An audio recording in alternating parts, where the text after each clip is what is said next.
Assalamualaikum warahmatullahi wabarakatuh. Perkenalkan, nama saya Andini Alfaiza Salsabila dari Prodi Ilmu Ekonomi kelas C semester 2 dengan NIM 0804012178 dari Universitas Islam Negeri Sunan Ampel, Surabaya. Asal sekolah saya dari SMK Negeri 1 Cermai Gresik dengan jurusan Tata Boga. Saya saat ini berdomisili di daerah Surabaya Utara. Demikian perkenalan singkat dari saya. Dalam kesempatan kali ini, saya akan menjelaskan tentang salah satu mata kuliah dari Prodi Ilmu Ekonomi, yaitu Matematika Ekonomi. Matematika Ekonomi tersendiri bukan termasuk salah satu cabang tersendiri dari ilmu ekonomi. Tidak seperti keuangan negara ataupun perdagangan internasional. Namun, matematika ekonomi lebih merupakan pendekatan untuk analisis ekonomi, di mana ahli ekonomi menggunakan simbol-simbol matematis untuk menyatakan permasalahan dan juga menggunakan dalil-dalil matematis yang terkenal untuk membantu dalam bahasanya. Matematika ekonomi dapat digunakan dalam teori ekonomi mikro, ekonomi makro, keuangan negara, ekonomi perkotaan, dan lain-lain.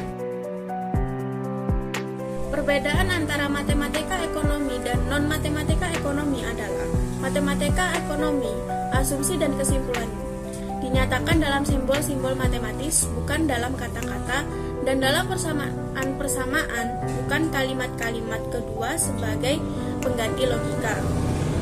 Non-matematik sendiri banyak digunakan dalil-dalil dari matematis dalam suatu proses pembahasan karena sebenarnya simbol-simbol dan kata-kata adalah sama. Biasanya simbol didefinisikan dengan kata-kata. Kegunaan fungsi matematika ekonomi yaitu memberikan pengetahuan, wawasan, dan kemampuan dalam memanfaatkan teori atau konsep matematika dalam analisis ekonomi, terutama dalam memaksimalkan dan meminimalisir kegunaan fungsi matematika ekonomi sebagai penerapan dalam analisis ekonomi.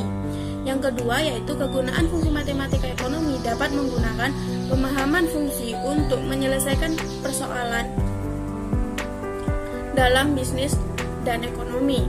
Yang ketiga yaitu kegunaan fungsi matematika ekonomi memudahkan dalam menghitung indikator. Tujuan dari matematika ekonomi yaitu yang pertama, merincikan dan menggambarkan bentuk fungsi permintaan dan penawaran dari suatu barang atau jasa dan menentukan titik keseimbangan pasar yang terjadi. Yang kedua yaitu menghitung besarnya pajak yang ditetapkan terhadap suatu barang atau jasa.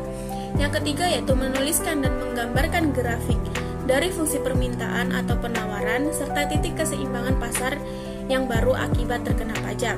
Yang keempat yaitu menghitung besarnya subsidi yang ditetapkan terhadap suatu barang atau jasa.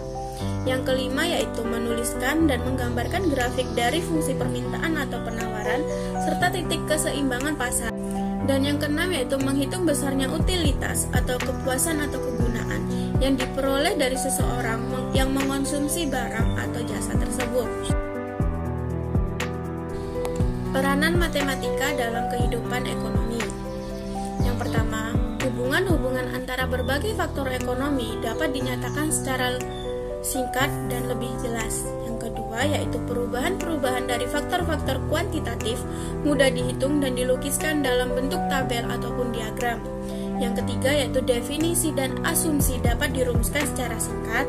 Yang keempat yaitu penarikan kesimpulan lebih sistematis. Dan yang kelima yaitu memperlihatkan secara gamblang keterbatasan dan kemungkinan penggunaan analisis ilmu ekonomi. Sekian penjelasan dari saya tentang matematika ekonomi. Kurang lebihnya saya mohon maaf. Wabillahi taufiq wal hidayah. Wassalamualaikum warahmatullahi wabarakatuh.